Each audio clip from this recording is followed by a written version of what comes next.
नमस्कार दोस्तों, मैं हूं चंदन चौबे। स्वागत करता हूं आप सबका कानपा एजुकेशन यूट्यूब चैनल पर। आज दोस्तों अपने इस लेक्चर में हम बात करेंगे डायरेक्ट ट्रांसफर सिस्टम की और गवर्नमेंट इसे क्यों जल्द से जल्द लॉन्च करना चाहती है। दोस्तों आप सबको तो ये पता ही होगा कि गवर्नमेंट फर्टिलाइजर पर भारी मात्रा में सब्सिडी देती है, जिससे कि फर्टिलाइजर का कॉस्ट कम किया जा सके। तो मैं यहाँ पर बता दूं दोस्तों आपको कि जो फर्टिलाइजर सब्सिडी होती है वो रेवेन्यू एक्सपेंडिचर का एक बहुत बड़ा पार्ट होता है। मैं आप लोगों से यहाँ पर पूछना चाहता हूँ कि रेवेन्यू एक्सपेंडिचर क्या होता है। कमेंट सेक्शन में इसे आप जरूर बताएं। दोस्तों गवर्नमेंट जो है वो इसी फर्टिलाइजर सब्सिडी को कम करने के लिए लॉन्च करना चाहती है डायरेक्ट ट्रांसफर सिस्टम, जिसे कि हम डायरेक्ट बेनिफिट ट्रांसफर भी कहते हैं। बट बात यहीं खत्म नहीं। यहाँ पर सबसे पहले हमें ये जानना है कि गवर्नमेंट आज इतनी ज्यादा बेचैनी में क्यों है इस सिस्टम को लाने के लिए। आज गवर्नमेंट दोस्तों इस सिस्टम को लाने के लिए जल्दी में इसलिए है क्योंकि इस समय रशिया यूक्रेन का वॉर चल रहा है और रशिया यूक्रेन वॉर के कारण जो ग्लोबल कमोडिटीज की प्राइसेस हैं उन पर काफी ज्यादा प्रेशर बढ़ रहा है, उनके रेट काफी तेजी से बढ़ रहे हैं। और यहां पर सेम हो सकता है फर्टिलाइजर सब्सिडी के केस में भी। ICRA के रेटिंग के अकॉर्डिंग ये पता चला है कि फर्टिलाइजर सब्सिडी जो है वो 1.5 लाख करोड़ तक पहुंच सकती है इस फाइनेंशियल ईयर में, जो कि बजट एस्टिमेट से 50% अधिक है। इसका मतलब ये दोस्तों कि यहाँ पर जो फर्टिलाइजर सब्सिडी है वो हमारे बजट का पूरा जो बजट का रूप है उसको बिगाड़ सकती है और भारतीय अर्थव्यवस्था को भारी नुकसान पहुंचा सकती है। तो इस पैसे को बचाने के लिए हमें यहाँ पर डायरेक्ट ट्रांसफर सिस्टम की जरूरत है। डायरेक्ट ट्रांसफर सिस्टम दोस्तों कुछ नहीं होता, ये एक्चुअली में डायरेक्ट बेनिफिट ट्रांसफर ही होता है और इससे हम अपनी टारगेटिंग को इंप्रूव कर लेंगे और फिर सब्सिडी जो है वो डायरेक्टली फार्मर्स के अकाउंट में ट्रांसफर कर पाएंगे। आज की डेट में हम जो फर्टिलाइजर मैन्युफैक्चरर्स हैं उनको सब्सिडी प्रोवाइड करते हैं, तो यहां पर सब्सिडी उनको ना दे करके फार्मर्स के अकाउंट में दी जाएगी। और इसमें अगर हम फिर से सुधार कर ले लैंड होल्डिंग लिमिट का, तो इससे फिर ब्लैक मार्केटिंग जो होती है फर्टिलाइजर की उसको भी कंटेन करने में हेल्प मिल जाएगी और इस तरीके से काफी सारा पैसा फर्टिलाइजर सब्सिडी का गवर्नमेंट बचा लेगी। दोस्तों DBT मॉडल पूरी तरीके से एक सक्सेसफुल मॉडल है। यहां पर आप देख सकते हैं कि फ्यूल सब्सिडी में भी जो कमी आई है वो इसी के कारण आई है। फ्यूल सब्सिडी को कम करने के लिए गवर्नमेंट ने 2 इंपॉर्टेंट स्टेप लिए। पहला स्टेप ये लिया कि जो पेट्रोल और डीजल का जो मार्केट है रिटेल प्राइसेस का, उसको गवर्नमेंट ने डी कंट्रोल कर दिया, यानी उसको अपने कंट्रोल में नहीं रखा। और उसके बाद से LPG सिलेंडर्स के लिए डायरेक्ट बेनिफिट ट्रांसफर सिस्टम को इंप्लीमेंट कर दिया गया। इससे दोस्तों फ्यूल सब्सिडी काफी हद तक कम हो गई और गवर्नमेंट ने यहां पर सफलता अचीव की।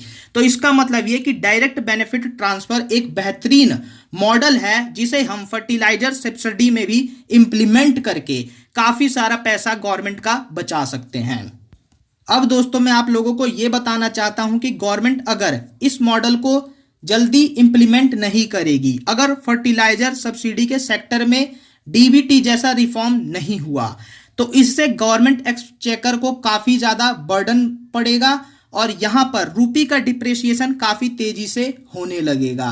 गवर्नमेंट का फिस्कल डेफिसिट है वो भी बढ़ जाएगा और जब फिस्कल डेफिसिट बढ़ता है तो इकोनॉमी में इन्फ्लेशन बढ़ना आम बात है। इसके अलावा दोस्तों जो इन्वेस्टमेंट का आउटफ्लो है वो भी काफी तेजी से बढ़ जाएगा।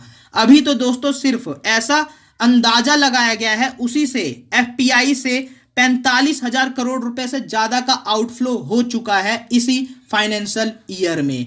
तो ये कितना नुकसान पहुंचा सकता है अगर DBT हम इंप्लीमेंट नहीं करते, तो इसका जो अंदाजा है वो गवर्नमेंट लगा चुकी है और इसीलिए गवर्नमेंट इसको अब जल्द से जल्द इंप्लीमेंट करना चाहती है।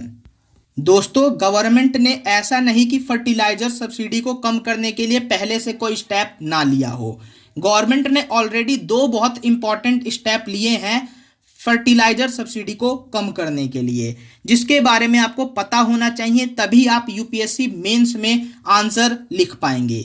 तो गवर्नमेंट ने एक बहुत इंपॉर्टेंट डिसीजन लिया कि Aadhaar authenticated sales via point of sale machines को इंप्लीमेंट किया गया।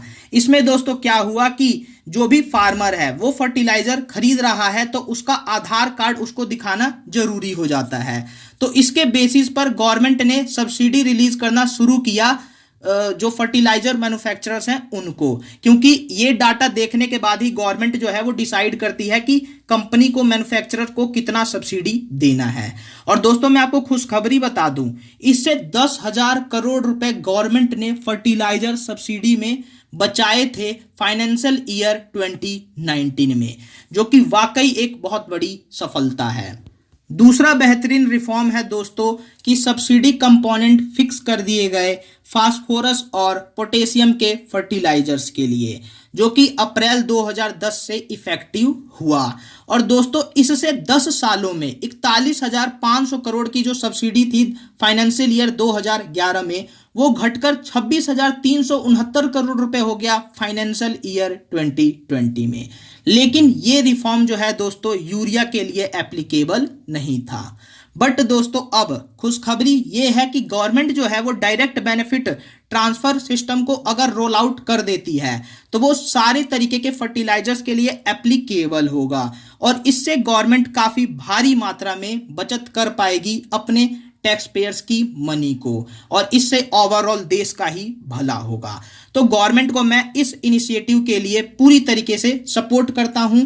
आप भी अपना ओपिनियन कमेंट सेक्शन में हमें जरूर बताएं। दोस्तों आपको ये लेक्चर काफी अच्छा लगा है तो आप हमारे लेक्चर को लाइक और शेयर कीजिए। साथ ही दोस्तों हमारे चैनल को सब्सक्राइब कर बेल आइकन पर क्लिक कर दे, ताकि फ्यूचर में आने वाली वीडियो की नोटिफिकेशन आपको मिल सके।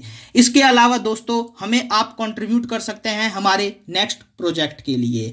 यूपीआई और अकाउंट डिटेल्स जो है दोस्तों स्क्रीन में और डिस्क्रिप्शन में और पिंड कमेंट में दी हुई है, तो आप हमें सपोर्ट कर सकते हैं। इससे हम अपने कंटेंट को और बेहतर बनाकर आपके सामने लेकर आएंगे। धन्यवाद।